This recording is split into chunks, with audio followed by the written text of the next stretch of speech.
सभापती महोदय, खरं तर ही लक्षवेधी क्रमांक 2 ही अतिशय महत्त्वाची लक्षवेधी मुंबईच्या दृष्टीने आहे। मुंबईमध्ये सर्वसामान्य कष्टकरी माणूस जो मिल कामगार म्हणून इथे मुंबईमध्ये आला, गिरणी कामगार म्हणून आला आणि त्या मुंबईमध्ये इथे वास्तव्यास राहिला आणि अशा परिस्थितीमध्ये ब्रिटिशकालीन अनेक इमारती तिथे उभ्या राहिल्या आणि या ब्रिटिशकालीन इमारती उभ्या राहत असताना त्यावेळेला कुठला DPCR नव्हता, कुठले पण UDचे नियम नव्हते। जिथे जिथे जागा मिळाल्या तिथे तिथे त्या इमारती चाळी उभ्या राहिल्या। त्याच चाळीच्या परिसरामध्ये सचिन भाऊ असतील, अनिल परब असतील, दरेकर असतील, आमचे सुनील भाऊ असतील, आम्ही सगळे त्याच भागात लहानाचे मोठे झालो। त्यामुळे त्या ठिकाणच्या इमारती ज्या वेळेला डेव्हलपमेंटला जातात त्यावेळेला आता नवीन नियमाप्रमाणे 9 मीटरचा रस्ता पाहिजे, 6 मीटरची गल्ली पाहिजे आणि त्यामुळे या इमारती कुठल्याही प्रकारे डेव्हलप होऊ शकत नाही अशी परिस्थिती आज लालबाग, परळ, भायखळा, काळाचौकी, चिंचपोकळी, नायगाव, परळ, शिवडी या भागातली परिस्थिती निर्माण झाली। म्हणजे मुंबई शहराचं जे पूर्वीचं मुंबई शहर होतं त्याबद्दलचं मी म्हणतोय। आणि यामध्ये माननीय हायकोर्टाने एक समिती बनवून हायकोर्टाने देखील यावरती ताशेरे ओढले। हायकोर्टाच्या समितीचा देखील यामध्ये निकाल आला। 4 लाखाहून अधिक रहिवासी जीव मुठीत धरून या सेज इमारतींमध्ये राहत आहेत। मला वाटतं मी चुकत नसेल तर सचिन भाऊ 9 वर्ष या सेज इमारतीच्या महामंडळाचे अध्यक्ष होते। मी स्वतः तिथे 3.5 वर्ष अध्यक्ष होतो आणि या काळामध्ये आम्ही जवळजवळ 1500हून अधिक इमारतीला आम्ही परवानग्या दिल्या आणि तिथे रिडेव्हलपमेंट झाल्या। या व्यतिरिक्त सन्माननीय कैलासवासी पंतप्रधान राजीव गांधीजी ज्या वेळेला मुंबईमध्ये आले तेव्हा त्या ठिकाणी प्राईम मिनिस्टर ग्रँड प्रोजेक्टमध्ये जवळजवळ 9 का 10 सोसायटीज उभ्या केल्या आणि त्या देखील आज परिस्थिती अशी आहे की ना त्याचा म्हाडा मायबाप राहिला आहे ना SRA मायबाप राहिला आहे। त्या इमारती देखील पडकीला आलेल्या आहेत। त्यामुळे सभापती महोदय, माझी स्पेसिफिक माननीय मंत्री महोदयांना या विषयातून मला प्रश्न विचारायचे आहेत की याच्यामध्ये प्रशासकीय दिरंगाई आणि भ्रष्टाचारामुळे हे प्रकरण अडले आहेत हा माझा स्पष्टपणे या सभागृहात आरोप आहे। त्यामुळे हे करत असताना या पागडीच्या इमारतीचा पुनर्विकास करत असताना एक नवीन नियमावली आपण आणली पाहिजे। मी सभापती असताना भाऊ तिथे राज्यमंत्री होते। आम्ही एक प्रपोजल त्यावेळेला सरकारला दिलं होतं की तुम्ही क्लस्टर डेव्हलपमेंटला 4000 मीटरचं सोडून 2000 मीटरवर ते आणावं, कारण चाळीमध्ये राहणारी माणसं एकत्र होऊ शकत नाहीत। त्यांचे मालक वेगळे आहेत, त्यांचे मालक त्याला परवानगी देत नाहीत, चाळीमध्ये वेगवेगळे विषय आहेत। त्यामुळे हा जो क्लस्टर डेव्हलपमेंट आहे हा 2000 मीटरवर आला तर क्लस्टर डेव्हलपमेंट चांगल्या पद्धतीत होऊ शकते। आणि हे झारीतले शुक्राचार्य आहेत, हे म्हाडामध्ये असतील, SRA मध्ये असतील, इतर प्राधिकरणात असतील, यांच्यावरती बंधन आणण्यासाठी सरकारने कुठेतरी आज काम केलं पाहिजे, ही गरज आहे। कारण 4 लाख लोक जी खरेखुरे सन्माननीय कैलासवासी शिवसेना प्रमुख बाळासाहेबांना मानणारी मराठी माणूस होता तो मराठी माणूस या चाळीमध्ये राहतोय आणि या चाळीतल्या लोकांना न्याय द्यायसाठी आमचा हा प्रश्न आहे। त्यामुळे हे करत असताना सभापती महोदय, ह्या एकतर डेव्हलपमेंटसाठी एक वेगळं धोरण आणून त्याच्यावरती तात्काळ बैठका घेऊन आपण या बाबतीतला निर्णय घेणार का? कारण अनेक वर्ष आज सभागृहामध्ये 10 वर्ष हा विषय मी मांडतोय। यामध्ये LICच्या इमारती आहेत, यामध्ये बॉम्बे पोर्ट ट्रस्टच्या इमारती आहेत, यामध्ये MIDCच्या इमारती आहेत, यामध्ये स्टेट बँक ऑफ इंडियाच्या इमारती आहेत, यामध्ये अनेक केंद्र सरकारच्या देखील जमिनी आहेत आणि त्याचा देखील उपकार प्राप्त इमारतीला डेव्हलपमेंटला कुठलंही प्राधिकरण किंवा प्रोव्हिजन नाही।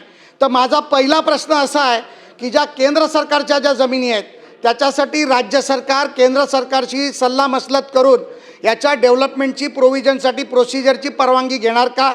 दुसरी, 4000 मीटरचे जे क्लस्टर डेव्हलपमेंट आहेत त्याला 2000 मीटरवर तुम्ही निश्चितपणे आणणार का?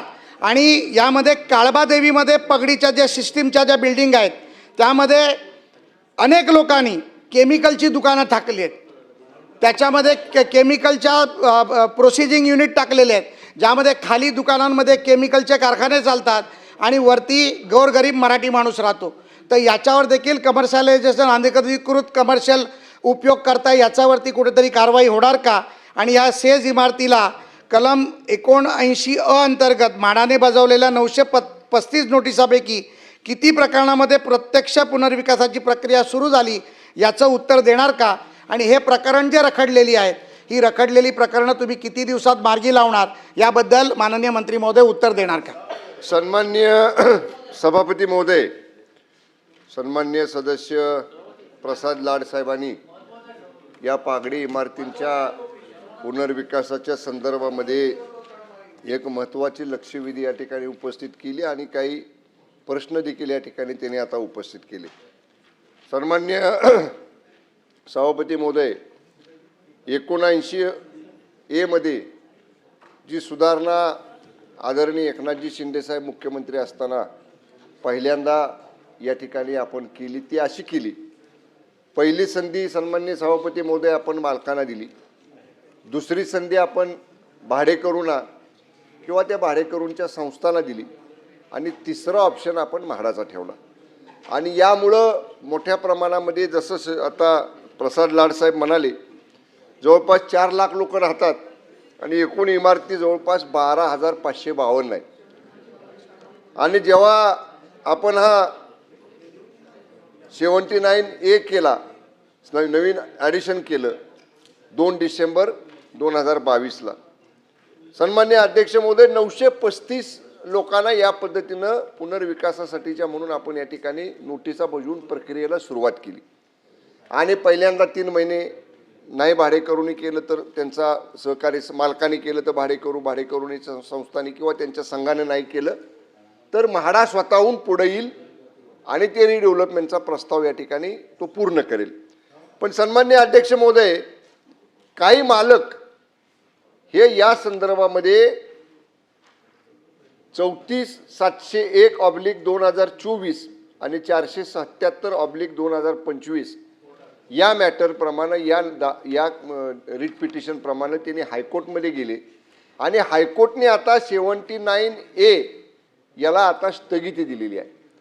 आणि याच्यामध्ये ही स्थगिती दिल्यानंतर सन्माननीय अध्यक्ष महोदय, आपण म्हाडाच्या मार्फत हायकोर्टमध्ये पुन्हा ॲप्लिकेशन केलं आणि आपण यामध्ये सुधारित आदेश माननीय उच्च न्यायालयाने द्यावेत म्हणून न्यायालयाकडे आपली बाजू मांडल्यानंतर 33(7) प्रमाणे 33,701 प्रमाणे जर तुम्हाला 51% भाडेकरूंनी जर संमती दिली तर म्हाडा कॅन गो अहेड, म्हणजे म्हाडा पुढे जाऊ शकेल. अशा पद्धतीचा सुधारणा त्या आदेशामध्ये सन्माननीय अध्यक्ष महोदय या ठिकाणी माननीय कोर्टाने या ठिकाणी 5 डिसेंबर 2025ला दिले. त्यानंतर 16 प्रकरणं आपल्याकडे आली. सन्माननीय अध्यक्ष महोदय, 33,701 अंतर्गत 51% भाडेकरूंनी संमती दिलेली 13 प्रकरणं ही या ठिकाणी आपल्याकडे 16 प्रकरणं आपल्याकडे प्राप्त झाली. त्या 16 प्रकरणांना आपण ना हरकत प्रमाणपत्र या ठिकाणी दिलेलं आहे.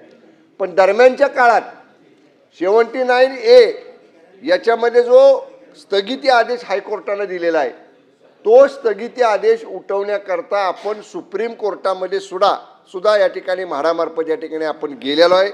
आणि आत्ता सन्माननीय अध्यक्ष महोदय 20 जुलै 2026ची तारीख माननीय सुप्रीम कोर्टाने त्याच्यासाठी नेमलेली आहे.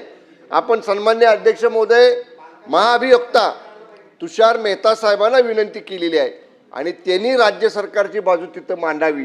त्यामुळं मी ही जी सगळी जिस्ट सांगितली किंवा ही जी सगळे सिक्वेन्स सन्माननीय अध्यक्ष महोदय आपल्यामार्फत सभागृहाला सांगितला, सरकार हे जे पागडीधारक आहेत, जे तिथं मूळ रहिवासी आहेत, त्यांच्याच बाजूनं आहे.